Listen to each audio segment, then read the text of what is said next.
You look at the work product and work plans, we've approved them, and all that work continues. You see a lot of the reports that come forward. The board has done nothing to stop any of the work in that office, and they do good work.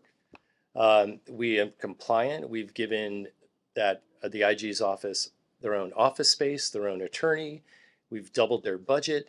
We have constant interaction with that organization and the IG in particular during board meetings. And there's dedicated person in HR that helps with their hiring, and they have the independence they need to do their work.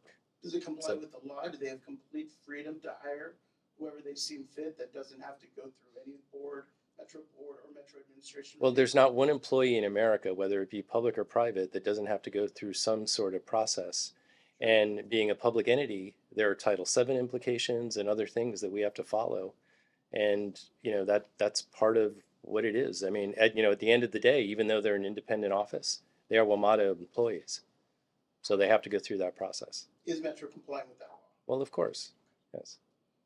Comes with a lot of experience doing investigative work in large infrastructure projects, fraud, waste, and abuse. He's a lawyer, extensive legal career. He was a clerk for a judge. He was a deputy U.S. attorney, former federal prosecutor. So he comes highly experienced in dealing with the issues that that office deals with. Okay, thank you. Yep. One follow-up question to that, one of the IG's jobs is to hold Metro accountable on spending and money at a time when obviously you need money. So, I mean, can the public be confident you're still going to be held accountable on money when you have lost 2 IGs in less than 2 years? Well, look, we just had a clean audit, the 7th in a row. And again, all the work plans, all the audits, all the investigations, none of that work stopped. It continued in the last week. We just got another report, from the IG's office during this period. So the work continues, and there's a large degree of collaboration with WMATA staff itself, which has improved greatly, and everyone benefits from that within the organization, and it's helped all kinds of issues. And the work has gotten very good, and the collaboration very good over the last 5 years, so between staff. Yep.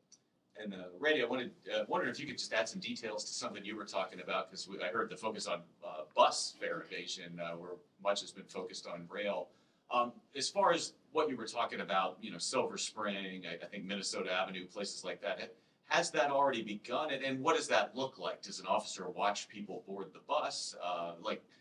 Has it started? And if it has, what does it look like? Or if it hasn't, what will it look like? Sure. We've done some targeted pieces on that. Obviously, we've had a lot of First Amendment activity the last 2 weeks that have pulled most of our officers to do a lot of crowd control and just special event management as well. So we are doing, the chief is currently out, but when he comes back, he's actually going to be briefing on that and how we can kind of ramp that piece up. But it would kind of look like, and I just use those as an example because visually people can understand that they're like a bus platform. We have lots of those around. I just use those as a visual example. But it could be where there's 2 or 3 officers and they're going to stand in front of that bus, and everyone that comes on, they're going to make sure that they pay.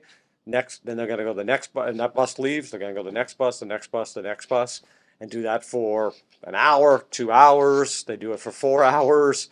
They rotate out. I mean, again, we run 14,000 bus trips a day, I think is what we're doing right now. So there's no scenario where we're going to have an enforcement mechanism that is going to eliminate fare evasion holistically, but we are trying to do it more at terminals and on our equipment on board to just increase people actually complying with fares. And obviously that number was shocking, where it said out of 28.5 million trips in Q1, only 8 million were paid for. But then they added the qualifiers. Yeah, there's a bunch of those that are shuttle trips as well. So I mean, do we have any idea what amount? Yeah, we'll have that for you today. I just don't have it in front of me, but the Christy and the team will have that for. We know that number. I just don't have it in front of me. Okay. But that's there's a lot of shuttle trips mixed in there as well. So. And those ones they're not supposed to pay. So once you deduct those, but yeah, we got a lot of people that are not paying the bus fare. There's like, I mean, we can't pretend that that's not existing. And it's not a WMATA only issue. It's an issue across the entire industry. So if you go to every large city, this is what's happening. So we got to make sure our equipment works really well, and increased use of wallet is a really good example. Making sure people have access to Metro Lift if they need that hand up. And then we have to get tighter on our enforcement. And I think as we get more and more gates done on the rail side, that's gonna, you saw crime's down 9 months, right? We're at a 9 month low of crime. We keep picking away at that. The system, that report's pretty impressive, if you ask me. Ridership's up, reliability's up, and crime is down. We're directionally going where we want to be, and we're just going to keep using our resources to go after all of these issues where we're not meeting where we want to be. And to me, the only thing that kind of gets in the way of that is our funding issue. And as far as the revenue as a whole, I mean, obviously fare evasion is playing a role, but we learned this morning it's more than that. I mean, it's shorter trips on average, garage issues with parking, and what do you do to get the revenue projections more accurate, and what do you do to get more revenue? Well, again, there's stuff we can kind of control, and there's stuff we can't. So we have some partial control, I would argue, over fare enforcement. But again, I don't think that's 100% on us because, again, we're not going to have a cop on every bus. And if we did, we wouldn't run a normal bus service. So we could probably improve that a little bit in our equipment on board. I think the gates at the stations within our control to some extent, right? And we're doing as fast as we can. And we piloted multiple times to get the much better gate design. And that's starting to pay some dividends. But outside of that, I mean, the other stuff is macro and it's not metro specific. So what we do to induce trips is run really good service, high frequency, high reliability, and it's safe. And I think we are doing that. That's why the customer satisfaction number on rail is the highest it's ever been in the history of the agency. So people that are using the system are really satisfied, and we're noticing October was better than September, and September was the highest month in 3.5 years before that. So we are doing, I think, the things we can. How people go back to the office, how many days they do that, where people choose to live, development patterns and land use that the region's going through, special events, all of those kinds of things are kind of, we're part of the underlying foundation of the region, but those other things are kind of beyond us, right? So I think my belief is we're going to continue to see federal employees more and more back on the system over the months and years ahead. I think people are realizing that remote work is part of our ecosystem going forward, but a full virtual world is a less productive world, a less collaborative and a less mission-driven world. So I think we're going to see more gradual pushback on that.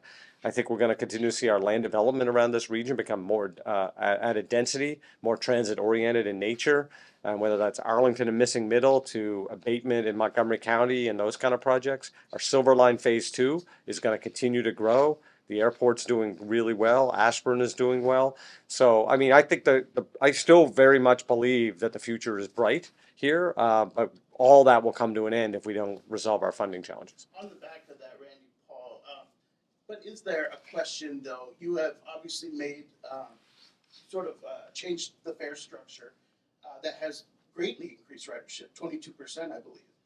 But when you have flat fares on the weekends or on nights, and then you have different sort of programs, did you go too far to make some of the rides so affordable that you're not reaping sort of the revenue that you wanted? Maybe you hoped that there would be the federal workforce would have came back, and if all those people did, then with quantity and those fares, you would be reaping more of the revenue. And but now you might not be. So do you feel like it's an imbalance between the discounts that you're giving the rider versus what you're actually recovering? Yeah, I mean, I'll let you. My initial on that would be, the flat fare is a big challenge because some people try to compare us to say New York City Transit, and then they conveniently leave out the commuter rail system in New York area, right? We're both, right? A trip to Ashburn is like going to the middle of Long Island from Manhattan, whereas going from DuPont to Rhode Island is like being in Manhattan only. So we are a both system. That the $2 decision, and maybe the chair will jump on that part, was made before I got here. I personally think it was a really good decision because it allows people to live a car light or car free lifestyle, and it encourages more families to use the system and quote unquote not traditional rush hour only commuters. Lots of people in this region pay for this community benefit, and we should be trying to make a more equitable, fair system for everyone, not just people that work in offices at rush hours. But the other part of this is with the discount. COVID finally exposed the fact that fare box recovery is not the only game in town. And I've said this pretty publicly. Fire departments don't make money. Schools don't make money. Libraries don't make money. We have to understand that we are a critical public service, and it needs to be supported as such. And I think we are a very smart region, and I think overwhelmingly, you work at the Washington Post. The last thing that I saw the Washington Post do on this was like 78, I think, percent of people supported, Metro. People get it here that we can't have a functioning economy without a metro system. So I actually think a lot of the weekend stuff is not just the fare. I think it's the frequency.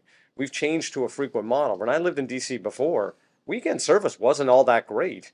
And therefore, a lot of people wouldn't use it, or they're using Lyft and Uber, or they're not going out and doing economic activity or other things. Now people know the system is really good on the weekend. So I don't know, Chair. Yeah, I mean, Justin, that's the thing, the frequency did increase a bit before Randy got here. And how were we going to get, say, the weekend rider back? And we thought, okay, we'll do this pilot with the $2 flat fare to see how that works. And particularly for people who are coming in from the outer rings of the system, so to speak, or families, we were hearing a lot from families. Look, it's cheaper for us to drive and park than it is to take Metro. So we were responding to that. We were running the trains anyway. That's right. So we might as well get something back for it. And, I think the experiment has been a successful one. I mean, yeah, absolutely. And, you see the numbers, you see the figures. And again, we're not, something like that isn't necessarily going to be a profit leader, but yet it's important to the overall system and to the vitality and viability of this region.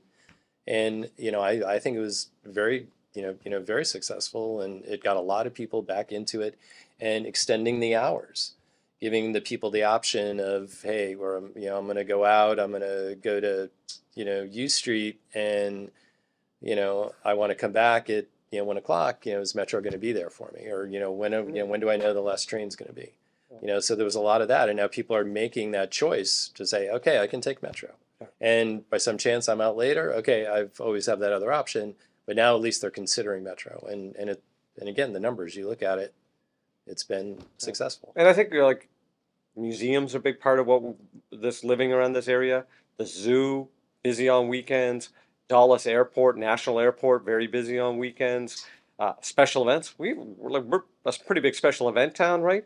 So we have a lot of stuff here that's not just everyone going to sit in an office every day. And I think that's really healthy for us to become a multifaceted transit system versus kind of, it used to be very utilitarian. And I think if you look at Transit Center as an example and groups like that, they overwhelmingly compliment Metro as being one of the leaders on adapting to the new world versus kind of resisting change. I think we've actually really not only pushed change, we're actually continuing to evolve, and that's a lot with the board's leadership and a lot of creativity with the staff. Well, also too, I think simplifying the fare structure the way we did, getting rid of the peak and non-peak and all this other stuff, I think, really helped.